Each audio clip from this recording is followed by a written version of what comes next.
Good morning छात्रों, कैसे हैं आप सब। आज हम नया अध्याय शुरू कर रहे हैं राजस्थान की कला एवं संस्कृति। कंपटीशन एग्ज़ाम की दृष्टि से ये पाठ बहुत ही ज़्यादा इम्पोर्टेंट है, तो आप इसे ध्यान से पढ़िएगा।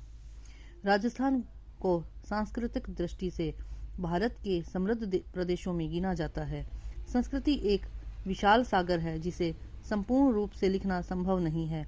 संस्कृति तो गांव गांव, ढाणी ढाणी, चौपाल चबूतरे, महल प्रसादों में ही नहीं, वह तो घर घर जन जन में समाई हुई है। राजस्थान की संस्कृति का स्वरूप रजवाड़ों और सामंती व्यवस्था में देखा जा सकता है।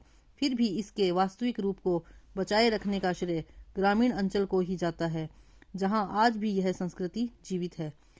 संस्कृति में साहित्य और संगीत के अतिरिक्त कला, कौशल, शिल्प, महल, मंदिर, किले, झोंपड़ियों का भी अध्ययन किया जाता है, जो हमारी संस्कृति के दर्पण है।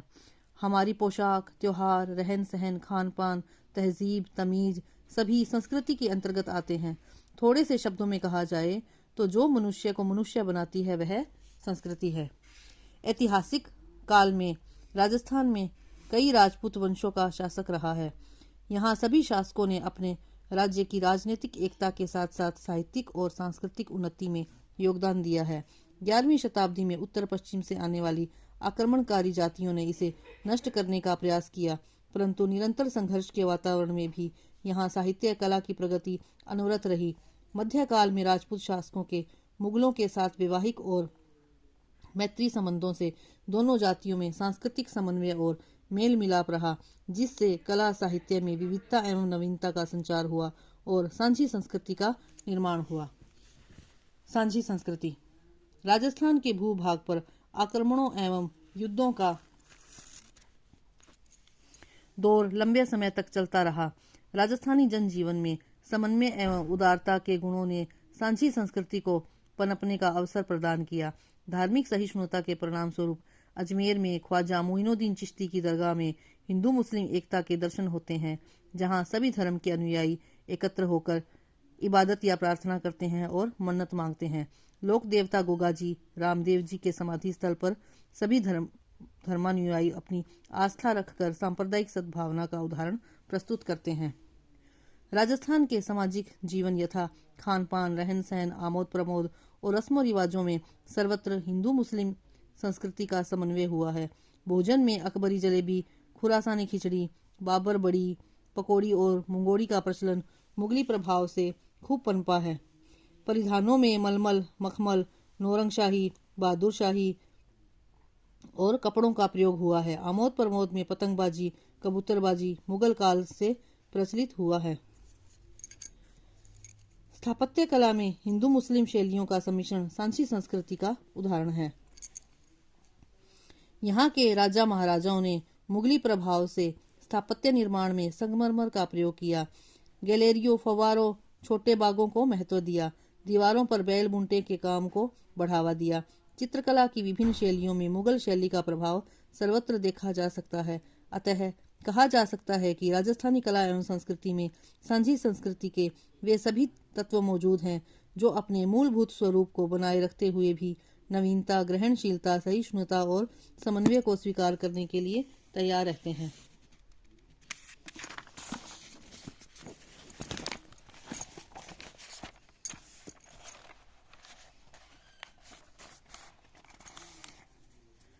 मध्यकालीन साहित्यिक उपलब्धियां। राजस्थान में साहित्य प्रारंभ में संस्कृत व प्राकृत भाषा में रचा गया। मध्य युग के प्रारंभ काल से अपभ्रंश और उससे जनित मरु भाषा और स्थानीय बोलियां जैसे मारवाड़ी, मेवाड़ी, मेवाती, ढूंढानी और बागड़ी में साहित्य की रचना होती रही, परंतु इस काल में संस्कृत साहित्य अपनी प्रगति करता रहा। संस्कृत साहित्य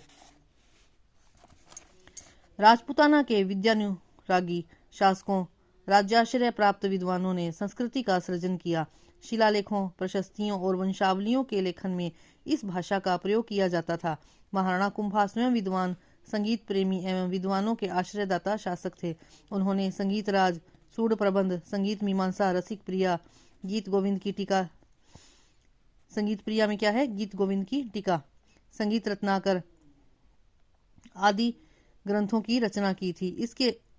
इनके आश्रित विद्वान मंडन ने शिल्प शास्त्र से संबंधित अनेक ग्रंथों की रचना की, जिनमें देवमूर्ति प्रकरण, राजवल्लभ, रूप मंडन, प्रसाद मंडन, महत्वपूर्ण कुंभाकालीन चित्तौड़गढ़ और कुंभलगढ़ प्रशस्ति कुंभलगढ़ की रचना की।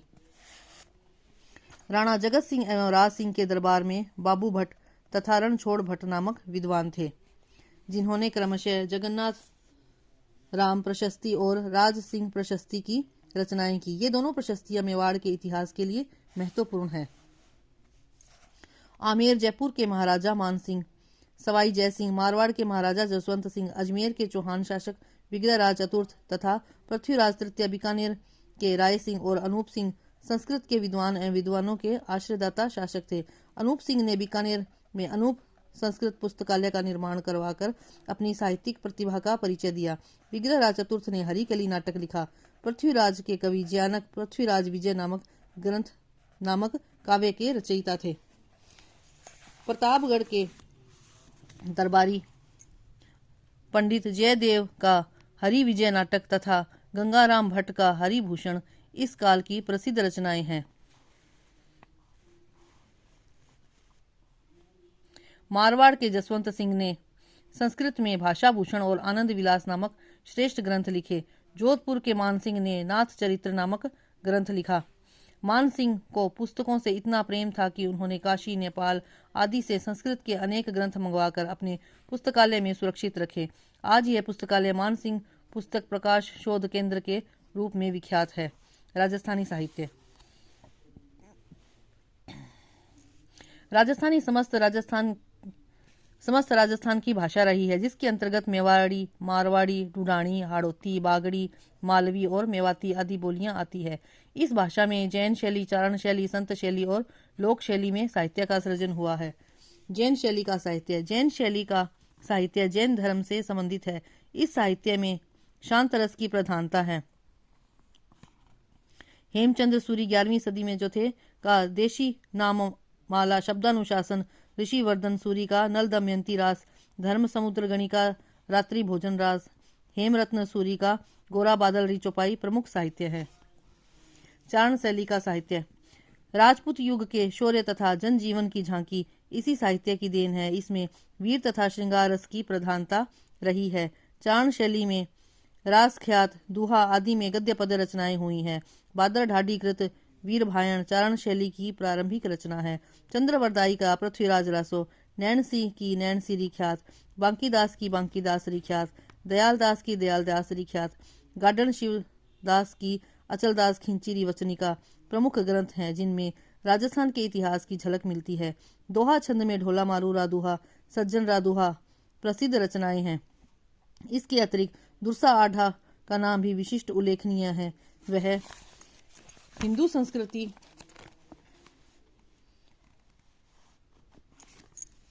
और शौर्य का प्रशंसक तथा भारतीय एकता का भक्त था। बीकानेर नरेश कल्याणमल के पुत्र पृथ्वीराज राठौड़ ने वेली कृष्ण रुक्मणी री नामक ग्रंथ की रचना की, जो राजस्थानी साहित्य का ग्रंथ माना जाता है। इन गुणों की ध्वनि इसके गीतों, छंदों, झुलका तथा दोहा में स्पष्ट सुनाई देती है। सूर्यमल मिश्रण आधुनिक काल का महाकवि था और बूंदी राज्य का कवि था। इसने वंश भास्कर और वीर सतसई जैसी उल्लेखनीय कृतियों की रचना की। संत साहित्य। राजस्थान के जनमानस को प्रभावित करने वाला संत साहित्य बड़ा मार्मिक है। संतों ने अपने अनुभवों को भोजनों द्वारा नैतिकता, व्यवहारिकता को सरलता से जनमानस में प्रसारित किया है। ऐसे संतों में मल्लीनाथ जी, जाम्भो जी, जसनाथ जी, दादू की वाणी, मीरा की पदावली तथा नरसिंह जी रोमायरो, रामचरण जी की वाणी आदि संत साहित्य की अमूल्य धरोहर है। लोक साहित्य। लोक साहित्य में लोकगीत, लोक गाथाएं, प्रेम गाथाएं, लोक नाट्य, पहेलियां, फड़े तथा कहावतें सम्मिलित हैं। राजस्थान में फड़ बहुत प्रसिद्ध है। फड़ चित्रण वस्त्र पर किया जाता है, जिसके माध्यम से किसी ऐतिहासिक घटना अथवा पौराणिक कथा का प्रस्तुतिकरण किया जाता है। फड़ में अधिकतर लोक देवताओं यथा पाबूजी, देवनारायण, रामदेव जी इत्यादि के जीवन की घटनाओं और चमत्कारों का चित्रण होता है। फड़ का उपयोग चारण भोपे करते हैं। राजस्थान में शाहपुरा, भीलवाड़ा, का फड़ चित्रण राष्ट्रीय स्तर पर पहचान बनाए हुए हैं। भीलवाड़ा के श्रीलाल जोशी ने फड़ चित्रण को अंतर्राष्ट्रीय स्तर पर पहचान दिलाने में सहयोग किया। इस कार्य हेतु भारत सरकार ने उन्हें पद्मश्री से नवाजा है। इनमें पाबूजी फड़, देवजी फड़, तीज, गणगौर, शादी, संस्कारों, मेलों पर गाए जाने वाले लोकगीत आते हैं। स्थापत्य कला। मानव संस्कृति के इतिहास में स्थापत्य का अपना स्वतंत्र स्थान है। मध्ययुगीन राजस्थान के स्थापत्य में राजप्रासाद, मंदिरों और दुर्गों का निर्माण महत्वपूर्ण है। इस युग में स्थापत्य कला की एक विशेष शैली का विकास हुआ जिसे हिंदू स्थापत्य शैली कहा जाता है। इस शैली की प्रमुख विशेषताएं थी शिल्पसौष्ठव, सुदृढ़ता, अलंकृत पद्धति, सुरक्षा, उपयोगिता, विशालता और विषयों की विविधता आदि। मुगल सत्ता के साथ समागम के पश्चात राजस्थानी स्थापत्य में तुर्की और मुगल प्रभाव से नई शैली का विकास हुआ जिसे हिंदू मुस्लिम स्थापत्य शैली कहा गया है। दुर्ग स्थापत्य। राजस्थान राजाओं का स्थान रहा है जहां राजा हो या सामंत दुर्ग निर्माण को आवश्यक मानते थे। दुर्गों का निर्माण निवास, सुरक्षा, सामग्री संग्रहण के लिए और आक्रमण के समय जनता, पशु तथा संपत्ति के संरक्षण हेतु किया जाता था। अधिकांश दुर्गों का निर्माण सामरिक महत्व के स्थानों पर किया गया ताकि आक्रमणकारियों से प्रदेश की सुरक्षा हो तथा व्यापारिक मार्ग सुरक्षित रह सके। दुर्ग निर्माण ऊंची एवं चौड़ी पहाड़ियों पर किया जाता था जहां कृषि एवं सिंचाई के साधन उपलब्ध रहते थे। दुर्गों की प्रमुख विशेषताएं थी सुदृढ़ प्राचीरें, विशाल परकोटा, अभेद्य बुर्जे, दुर्ग के चारों ओर गहरी नहर या खाई, दुर्ग के भीतर शस्त्रागार की व्यवस्था, जलाशय, मंदिर निर्माण, पानी की टंकी की व्यवस्था, अन्न भंडार की स्थापना, गुप्त प्रवेश द्वार रखा जाना, सुरंग निर्माण, राजप्रासाद एवं सैनिक विश्राम गृहों की व्यवस्था आदि। चित्तौड़ का दुर्ग सबसे प्राचीन गिरी दुर्ग है जिसे महाराणा कुंभा ने द्वारों की श्रृंखला और बुर्जों के निर्माण से सुदृढ़ बनाया। इसके बारे में प्रसिद्ध है कि गढ़ तो चित्तौड़गढ़, बाकी सब गढ़ैया। कुंभा द्वारा ही कुंभलगढ़ दुर्ग का निर्माण करवाया गया था।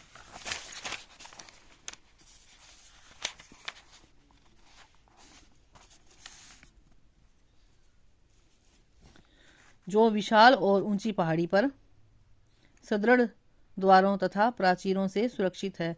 परमारों का जालौर दुर्ग, चौहानों का अजमेर में तारागढ़ दुर्ग, रणथंभौर दुर्ग हाड़ाओं द्वारा निर्मित बूंदी का तारागढ़, राव जोधा का जोधपुर में मेहरानगढ़ दुर्ग, कछवाहों का जयपुर के पास आमेर दुर्ग, नाहरगढ़ दुर्ग तथा जयगढ़ दुर्ग उत्कृष्ट गिरी दुर्ग हैं।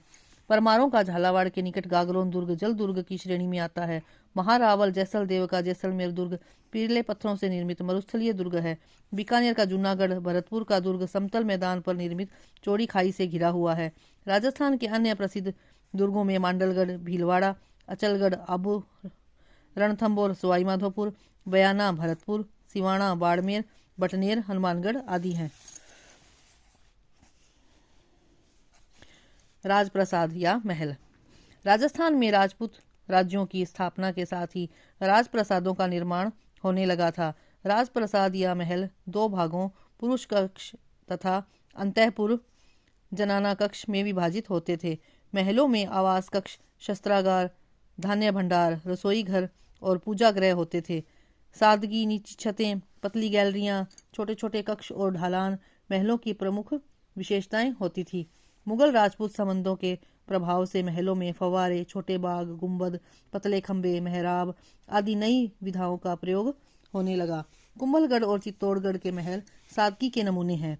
उदयपुर के अमर सिंह के महल, जग निवास, जग मंदिर, जोधपुर के फूल महल, आमेर के दीवाने आम, दीवाने खास, बीकानेर के रंग महल, कर्ण महल, शीश महल, अनूप महल तथा कोटा और जैसलमेर के महलों में मुगल स्थापत्य का प्रभाव दिखाई देता है। मंदिर स्थापत्य। राजस्थान में मंदिर स्थापत्य का प्रारंभ प्राचीन काल से माना जाता है। 13वीं शताब्दी तक मंदिर स्थापत्य में शक्ति एवं शौर्य का रणकपुर के जैन मंदिर में दुर्ग स्थापत्य का प्रभाव है। इसी काल के जैन धर्म के मंदिर देलवाड़ा, माउंट आबू में है। यहाँ पहला मंदिर विमल शाह द्वारा बनवाया गया था। इस मंदिर में आदिनाथ की मूर्ति है जिनकी आंखों में हीरे लगे हुए हैं। दूसरा मंदिर वास्तुपाल और तेजपाल द्वारा बनवाया गया है, जिसमें नेमिनाथ की मूर्ति है। यह मंदिर दक्षिण कला की दृष्टि से अपूर्व है। चित्तौड़ का सूर्य मंदिर एवं बारडोली चित्तौड़गढ़ के शिव मंदिर भी बड़े महत्व के हैं। डूंगरपुर के श्रीनाथ जी के मंदिर, उदयपुर के जगदीश मंदिर में हिंदू स्थापत्य की प्रधानता है, जबकि जोधपुर के घनश्याम मंदिर तथा आमेर के जगत शिरोमणि मंदिर में मुगल शैली का प्रभाव दिखाई देता है। 17वीं तथा 18वीं सदी में मुगल आक्रमणों के बचाव में श्रीनाथ जी नाथ द्वारा, द्वारिकाधीश कांकरोली, मथुरेश जी कोटा, गोविंद देव जी जयपुर के मंदिरों का निर्माण राजपूत शासकों द्वारा करवाया गया था।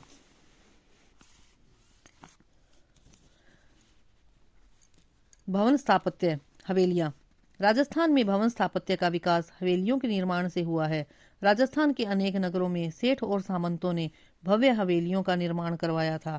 इनमें प्रमुख द्वार के अगल बगल कलात्मक गवाक्ष, लंबी पोल, चौड़ा चौक और चौक के अगल बगल भव्य कमरे होते थे। जयपुर और शेखावाटी क्षेत्र में रामगढ़, नवलगढ़, फतेहपुर, मुकुंदगढ़, मंडावा, पिलानी, सरदारशहर, रतनगढ़, सुजानगढ़ में बनी हवेलियां भवन स्थापत्य का उत्कृष्टतम उदाहरण है। जैसलमेर के सालिम सिंह, नथमल तथा पटुओं की हवेलियां पत्थर की जाली एवं नक्काशी के कारण विश्व पर्यटकों के आकर्षण का केंद्र बनी हुई है। इसी प्रकार वंशी पत्थर से निर्मित करौली, कोटा, भरतपुर की हवेलियां अपनी कलात्मक संगत राशि की दृष्टि से उत्कृष्ट हैं। विजय स्तंभ, चित्तौड़गढ़। महाराणा कुंभा द्वारा मालवा के सुल्तान पर विजय की स्मृति में बनवाया गया विजय स्तंभ, जिसे कीर्ति स्तंभ भी कहा जाता है, भवन स्थापत्य का अद्भुत नमूना है। 122 फीट ऊंचे स्तंभ में 9 मंजिलें हैं तथा इसके अंदर ऊपर जाने के लिए सीढ़ियां बनी हुई हैं। हर मंजिल पर चारों ओर झरोखे बने हैं तथा हिंदू देवताओं की मूर्तियों को प्रतिष्ठित किया गया है। समाधियां या छतरियां। देश की रक्षा में प्राण न्यौछावर करने वाले शासकों, सामंतों और सेना नायकों की स्मृति में समाधियों एवं छतरियां बनाई गई हैं, जिन्हें देवलिया या देवल कहा जाता था। गैटोर जयपुर, आहड़ उदयपुर, जसवंतथड़ा जोधपुर, छत्र विलास बाग कोटा और बड़ा बाग जैसलमेर में बनी छतरियां भवन स्थापत्य और मंदिर स्थापत्य का अद्भुत समन्वय है। चित्रकला। राजस्थानी चित्रकला का उद्भव काल 15वीं शताब्दी से माना जाता है। राजपूत काल में भित्ति चित्र, पोथी चित्र, काष्ठ पट्टिका चित्र और लघु चित्र बनाने की परंपरा रही है। अधिकांश रियासतों के चित्र बनाने के तौर तरीकों, स्थान के अनुसार मौलिकता और सामाजिक राजनीतिक परिवेश के कारण अनेक चित्र शैलियों का विकास हुआ, यथा मेवाड़, मारवाड़, बूंदी, बीकानेर, जयपुर, किशनगढ़ और कोटा चित्रशैली। यहाँ यह उल्लेखनीय है कि राजस्थानी चित्रकला का प्रारंभिक और मौलिक रूप मेवाड़ शैली में दिखाई देता है, इसलिए इसे राजस्थानी चित्र शैलियों की जनक शैली कहा जाता है। 1260 में चित्रित श्रावक प्रतिक्रमण सूत्र चूर्णी नामक चित्रित ग्रंथ इस शैली का प्रथम उदाहरण है। मेवाड़ शैली। मेवाड़ राज्य राजस्थानी चित्रकला का सबसे प्राचीन केंद्र माना जा सकता है। महाराणा अमर सिंह के शासनकाल में इस चित्र शैली का अधिक विकास हुआ। लाल पीले रंग का अधिक प्रयोग, गरुड़ नासिका, परवल की खड़ी फांक से नेत्र, घुमावदार लंबी अंगुलियां, अलंकारों की अधिकता और चेहरों की जकड़न आदि इस शैली की प्रमुख विशेषताएं हैं। मेवाड़ शैली के चित्रों का विषय श्रीमद् भागवत, सूरसागर, गीत गोविंद, कृष्ण लीला, दरबार के दृश्य, शिकारी के दृश्य आदि थे। इस चित्र शैली के चित्रकारों में मनोहर, गंगाराम, कृपाराम, साहिब दीन और जगन्नाथ प्रमुख हैं। राजा अमर सिंह के काल से इस शैली पर मुगल प्रभाव दिखाई देता है। मारवाड़ शैली। मारवाड़ में राव मालदेव के समय इस शैली का स्वतंत्र रूप से विकास हुआ। इस शैली में पुरुष लंबे चौड़े गठीले बदन के, स्त्रियां गठीले बदन की, बादामी आंखें, वेशभूषा ठेठ राजस्थानी और पीले रंग की प्रधानता होती थी। चित्रों के विषय नाथ चरित्र, भागवत, पंचतंत्र, ढोला मारू, मुमल दे, निहाल दे, लोक गाथाएं होती थी। चित्रकारों में वीरजी, नारायण दास भाटी, अमरदास, छज्जू भाटी, किशन दास और कालूराम आदि प्रमुख हैं। बीकानेर शैली। महाराजा अनूप सिंह के समय इस शैली का वास्तविक रूप में विकास हुआ। लाल, बैंगनी, सलेटी और बादामी रंगों का प्रयोग, बालू के टीलों का अंकन, लंबी इकहरी नायिकाएं, मेघमंडल, पहाड़ों और फूल पत्तियों का आलेखन इस शैली की प्रमुख विशेषताएं रही है। शिकार, रसिक प्रिया, रागमाला, श्रृंगारिक आख्यान विशेष रहे हैं। इस शैली पर पंजाब, कलम, मुगल शैली और मारवाड़ शैली का प्रभाव पाया जाता है। किशनगढ़ शैली, यह राजपूत कालीन चित्रकला की अत्यंत आकर्षक शैली है। इस शैली का सर्वाधिक विकास राजा नागरी दास के समय में हुआ। उभरी हुई ठोड़ी, नेत्रों की खंजनाकृति बनावट, धनुषाकार भौहें, गुलाबी अदा, सुरम्य सरोवरों का अंकन इस चित्र शैली के चित्रों की प्रमुख विशेषताएं हैं। बनी ठैली इस चित्र शैली की सर्वोत्तम कृति है, जिसे भारतीय चित्रकला का मोनालिसा भी कहा जाता है। इसका चित्रण निहाल चंद ने किया था। इस शैली के चित्रों में कला, प्रेम और भक्ति का सर्वांगीण सामंजस्य पाया जाता है। जयपुर शैली, इस चित्र शैली का काल 1600 ईस्वी से 1700 ईस्वी तक माना जाता है। इस शैली पर राजस्थान में मुगल चित्रकला का सर्वाधिक प्रभाव रहा है। सफेद, लाल, पीले, नीले तथा हरे रंग का अधिक प्रयोग, सोने चांदी का उपयोग, पुरुष की बलिष्ठता और महिला की कोमलता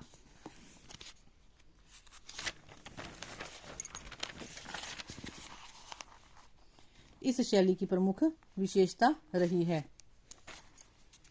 शाही सवारी, महफिलें, राग रंग, शिकार, 12 मासा, गीत गोविंद, रामायण आदि विषय प्रमुख रहे हैं। बूंदी शैली, मेवाड़ से प्रभावित, राव सुरजन से प्रारंभ। बूंदी शैली उमेद सिंह के समय तक उन्नति के शिखर पर पहुंची थी। लाल पीले रंगों की प्रचुरता, छोटा कद, प्रकृति का सतरंगी चित्रण इस चित्र शैली की विशेषता रही है। रसिक प्रिया, कवि प्रिया, बिहारी सतसई, नायक नायिका भेद, ऋतु वर्णन बूंदी चित्र शैली के प्रमुख विषय थे। इस शैली में पशु पक्षियों का श्रेष्ठ चित्रण हुआ है, इसलिए इसे पशु पक्षियों की चित्रशैली भी कहा जाता है। यहाँ के चित्रकारों में सुरजन, अहमद अली, रामलाल, श्री किशन और साधुराम मुख्य थे। कोटा शैली, कोटा चित्र शैली में बूंदी तथा मुगल शैली का समन्वय पाया जाता है।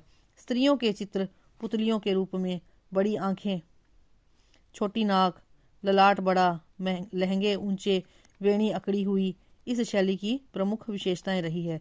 चित्रों के विषय शिकार, उत्सव, श्रीनाथ कथा चित्रण, पशु पक्षी चित्रण रहे हैं। नाथद्वारा शैली, यह शैली अपनी चित्रण विलक्षणता के लिए प्रसिद्ध रही है। यहाँ श्रीनाथ जी की छवियों के रूप में पिछवाई चित्रण किया जाता है। इस प्रकार राजस्थान चित्रण की दृष्टि से संपन्न रहा है। यहाँ पोथीखाना जयपुर, मानसिंह पुस्तक भंडार जोधपुर, सरस्वती भंडार उदयपुर और स्थानीय महाराजाओं तथा सामंतों के संग्रहालयों में चित्रकला का ऐसा समृद्ध भंडार उपलब्ध है, जो न केवल राजस्थान को धनी बनाए हुए हैं, वरन भारत की कला निधि का एक भव्य संग्रह भी है। त्योहार एवं उत्सव, यद्यपि राजस्थान की मरुभूमि शुष्क है, फिर भी उत्सवों, त्योहारों एवं पारंपरिक मेल मिलाप से रंग रसमय है। राजस्थान में हिंदू, मुस्लिम और ईसाइयों के सभी त्योहार उत्साह उल्लास पूर्वक, प्रेम भाईचारे के साथ सौहार्दपूर्ण वातावरण में मनाकर मानवीय एकता सहिष्णुता का प्रदर्शन करते हैं। यहाँ के प्रमुख लोकोत्सव में गणगौर और तीज का महत्वपूर्ण स्थान है। गणगौर का उत्सव होलिकात्सव से लेकर चैत्र शुक्ल तृतीया तक चलता है। सधवा स्त्रियां और कुमारियां सुहाग की अमरता एवं अच्छे वर की अभिलाषा में ईसरी जी की पूजा करती हैं। यह उत्सव जयपुर, जोधपुर, उदयपुर और कोटा में गणगौर की सवारी निकालकर बड़ी धूमधाम से मनाया जाता है। तीज का त्योहार भाद्रपद कृष्ण तृतीया को बालिकाएं एवं नवविवाहिताएं प्रकृति के प्रांगण में गीतों का गायन कर, झूलों में झूलकर, नवीन पोशाक पहनकर और मेहंदी रचाकर मनाती हैं। जयपुर की तीज की सवारी प्रसिद्ध है। धार्मिक त्योहार के अंतर्गत हिंदू दीपावली, होली, दशहरा, अक्षय तृतीया, रक्षाबंधन, जन्माष्टमी, गणेश चतुर्थी, शरद पूर्णिमा, बसंत पंचमी, नाग पंचमी, रामनवमी, हनुमान जयंती, शिवरात्रि, अन्नकूट महोत्सव और गोवर्धन पूजा आदि परंपरागत तरीके से हर्षोल्लास पूर्वक मनाते हैं। जैन समाज में महावीर जयंती तथा भाद्रपद मास में पर्युषण पर्व व्रत, तप और अर्चना के साथ मनाते हैं। मुस्लिम समाज के प्रमुख त्योहार ईद उल जुहा, ईद उल फितर, शबे रात, मुहर्रम और बारह वफात उत्साह एवं भाईचारा पूर्वक मनाए जाते हैं।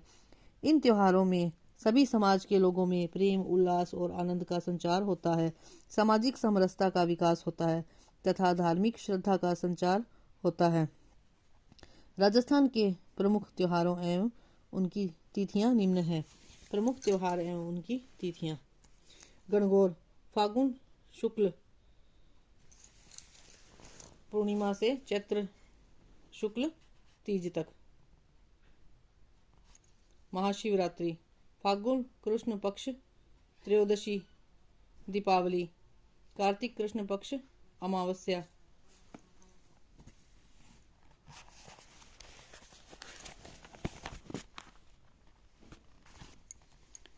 रक्षाबंधन, श्रावण मास पूर्णिमा, होली, फागुन मास पूर्णिमा। जन्माष्टमी, भाद्रपद कृष्ण पक्ष अष्टमी, गणेश चतुर्थी, भाद्रपद शुक्ल पक्ष चौथ, रामनवमी, चैत्र शुक्ल पक्ष नवमी, क्रिसमस डे 25 दिसंबर, मुहर्रम माह की 10 तारीख, ईद उल फितर शवाल की 1 तारीख, तीज भाद्रपद कृष्ण पक्ष तृतीया, पर्युषण भाद्रपद मास, दशहरा अश्विन शुक्ल पक्ष दशमी, ईद उल जुहा जितकार की 10वीं तारीख। मेले।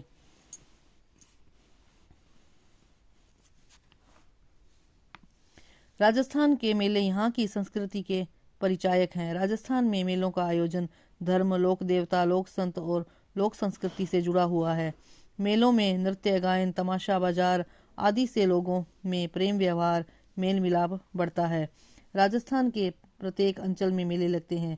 इन मेलों का प्रचलन प्रमुखतः मध्यकाल से हुआ, जब यहाँ के शासकों ने मेलों को प्रारंभ कराया। मेले धार्मिक स्थलों एवं उत्सवों पर लगने की यहाँ परंपरा रही है, जो आज भी प्रचलित है। राजस्थान में जिन उत्सवों पर मेले लगते हैं उनमें विशेष है गणेश चतुर्थी, नवरात्र, अष्टमी, तीज, गणगौर, शिवरात्रि, जन्माष्टमी, दशहरा, कार्तिक पूर्णिमा आदि। इसी प्रकार धार्मिक स्थलों या मंदिरों पर लगने वाले मेलों में तेजाजी, शीतला माता, रामदेव जी, गोगा जी, जाम्बेश्वर जी, हनुमान जी, महादेव, आवरी माता, केला देवी, करणी माता, अम्बा माता, जगदीश जी, महावीर जी आदि प्रमुख हैं। राजस्थान के धर्म प्रधान मेलों में जयपुर में बालाजी का, हिंडोन के पास महावीर जी का, अन्नकूट पर नाथद्वारा का, गोठ में दधिमती माता का, एकलिंग जी में शिवरात्रि का, केसरिया में धुलेव का, अलवर के पास भरथरी का और अजमेर के पास पुष्कर जी का मेला, जयपुर का गलता मेला प्रमुख है। इन मेलों में लोग भक्ति भावना से स्नान एवं आराधना करते हैं। लोक संतों एवं लोक देवों की स्मृति एवं श्रद्धा में भी यहाँ अनेक मेलों का आयोजन होता है। रुणेचा में रामदेव जी का, परबतसर में तेजा जी का, कोलगढ़ में पाबू जी का, ददरेवा में गोगा जी का, देशनोक में करणी माता का, नरेना जयपुर, शाहपुरा भीलवाड़ा में फूलडोल का, मुकाम में जम्भेश्वर जी का, गुलाबपुरा में गुलाब बाबा का और अजमेर में ख्वाजा साहब का मेला लगता है। यह मेले जीवन धारा को गतिशीलता एवं आनंद प्रदान करते हैं, शांति, सहयोग और सांप्रदायिक एकता को बढ़ाते हैं। मेलों का सांस्कृतिक पक्ष कला प्रदर्शन तथा सद्भावनाओं की अभिवृद्धि है। मेलों का महत्व देवों एवं देवियों की आराधनाओं की सिद्धि के लिए मनुष्य देवालयों में जाते हैं। मेलों से एक पीढ़ी से दूसरी पीढ़ी तक सांस्कृतिक परिपाटी प्रवाहित होती है, जो संस्कृति की निरंतरता के लिए आवश्यक है। इसके अतिरिक्त मेले व्यापारिक दृष्टि से भी महत्वपूर्ण है, विशेषकर पशु मेले, तथा इसका मनोरंजन के लिए भी महत्व है। लोक कलाएं। राजस्थान लोक कला के विविध आयामों का जनक रहा है। लोक कला के अंतर्गत लोक गीत, लोक नाट्य, लोक नृत्य, लोक वाद्य और लोक चित्रकला आती है। इसका विकास मौखिक स्मरण और रूढ़ियों के आधार पर दीर्घ काल से चला आ रहा है। ये लोक कलाएं हमारी संस्कृति के प्राण हैं, मनोरंजन का साधन है। लोक जीवन का सच्चा स्वरूप है। लोक नाट्य मेवाड़, अलवर, भरतपुर, करौली और जयपुर में लोक कलाकारों द्वारा लोक भाषा में रामलीला तथा रासलीला बड़ी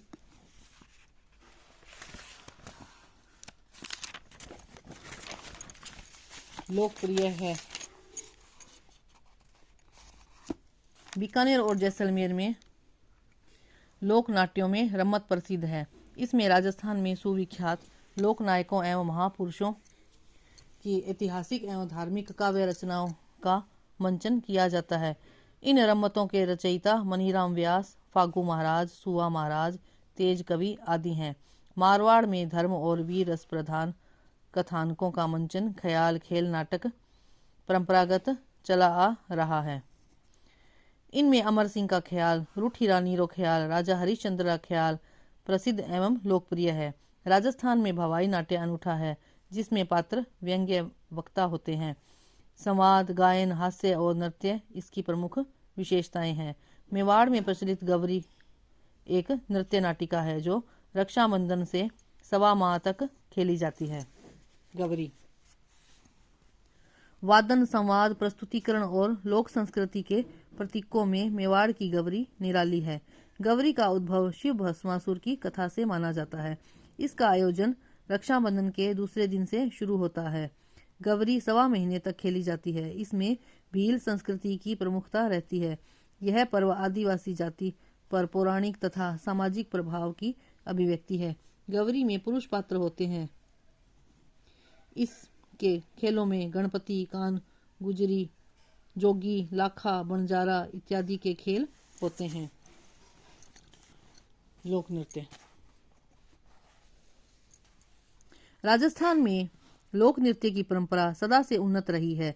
यहाँ विभिन्न क्षेत्रों में लोक नृत्यों का विकास हुआ, जिससे जनजीवन में आनंद, जीवट और शौर्य के भावों की अभिवृद्धि हुई है। गैर नृत्य आदिवासी क्षेत्रों में होली के अवसर पर ढोल, बांकिया तथा थाली की संगत पर पुरुष अंगरखी धोती पगड़ी पहने हाथ में छड़िया लेकर गोल घेरे में नृत्य में भीली संस्कृति के दर्शन होते हैं। गिद्दड़ नृत्य शेखावाटी क्षेत्र में लोग होली का डंडा रोपने से सप्ताह भर तक नगाड़े की ताल पर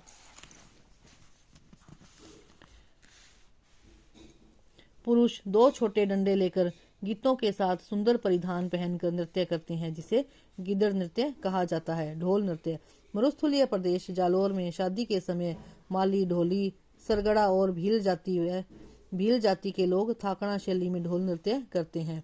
बम नृत्य अलवर और भरतपुर में फागुन की मस्ती में बड़े नगाड़ों को दो बड़े डंडों से बजाया जाता है, जिसे बम कहते हैं। इसी कारण इसे बम नृत्य कहते हैं। घूमर नृत्य यह राजस्थान का सर्वाधिक प्रसिद्ध लोक नृत्य है। इसे मांगलिक पर्वों पर महिलाओं द्वारा हाथों के लचकदार संचालन से ढोल, नगाड़ा, शहनाई आदि संगत में किया जाता है। गरबा नृत्य महिला नृत्य में गरबा भक्तिपूर्ण नृत्य कला का अच्छा उदाहरण है। यह नृत्य भक्ति की आराधना का दिव्य रूप है, जिसे मुख्य रूप से गुजरात में देखा जाता है। राजस्थान में डूंगरपुर और बांसवाड़ा में इसका व्यापक प्रचलन है। इस तरह गुजरात और राजस्थान की संस्कृति के समन्वय का सुंदर रूप हमें गरबा नृत्य में देखने को मिलता है।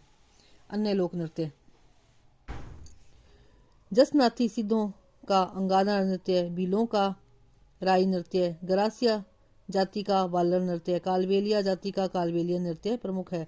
पेशेवर लोक नृत्यों में भवाई नृत्य, तेराताली नृत्य चमत्कारी कलाओं के लिए विख्यात है। लोकगीत राजस्थानी लोकगीत मौखिक परंपरा पर आधारित मानस पटल की उपज है, जो 16 संस्कारों, रीति रिवाजों, संयोग वियोग के अवसरों पर लोक भाषा में सुंदर अभिव्यक्ति करते हैं।